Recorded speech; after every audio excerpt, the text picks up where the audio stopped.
অন্যায় দেখা হয়, মসজিদ থেকে, মহল্লা থেকে, খানকা থেকে, দরবার থেকে কোনো জায়গায় অন্যায়ের বিরুদ্ধে আওয়াজ নেই।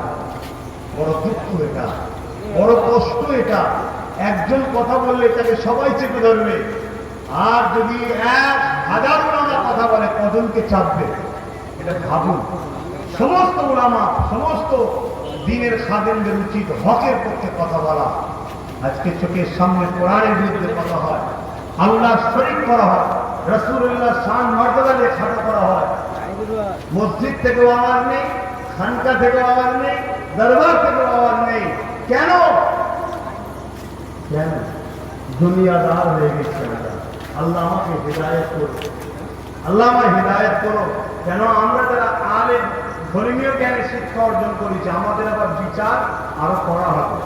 যেমন আলেমদের ইজ্জত আছে, সর্বপ্রথম বিনা হিসাবে জান্নাতে যাবে আলেমরা, শহীদদের আগে আলেমরা জান্নাতে যাবে। কথা বুঝে আসছে? আর ওইদিকে ব্যাখ্যায় যাচ্ছে না, তেমন আমাদের কিন্তু হিসাবটাও করা হবে।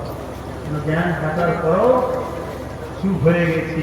কিয়ামতের দিন তাদেরকে জানলে ওলাদা যখন অন্যায় দেখার পরে চুপ থাকবে, আল্লাহ তাদেরকে বুবা শয়তান করে তুলবে, সে যে ধরনের ছিল।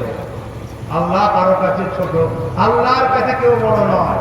আমি আপনাদের কাছে পীরজাদা, আমি আপনাদের কাছে পীর সাহেব, আমি আপনাদের কাছে মুফতি মাওলানা। আল্লাহর কাছে আমার কোনো দামি নাই, ভ্যালু নাই।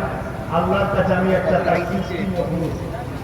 যদি তাঁর দাসত্ব করতে পারি তবে আমার গুরুত্ব। আমার আপনার মধ্যে আল্লাহ ডিফারেন্স রেখেছে। উস্তাদের মর্যাদা দিয়েছে, শায়েখের মর্যাদা দিয়েছে, হাফিজের মর্যাদা, ইমামের মর্যাদা। আম মানুষের থেকে একে অপরের পার্থক্য, এটা দুনিয়ার ক্ষেত্রে। আল্লাহর কাছে আমরা সবাই একটাই পরিচয়, আমরা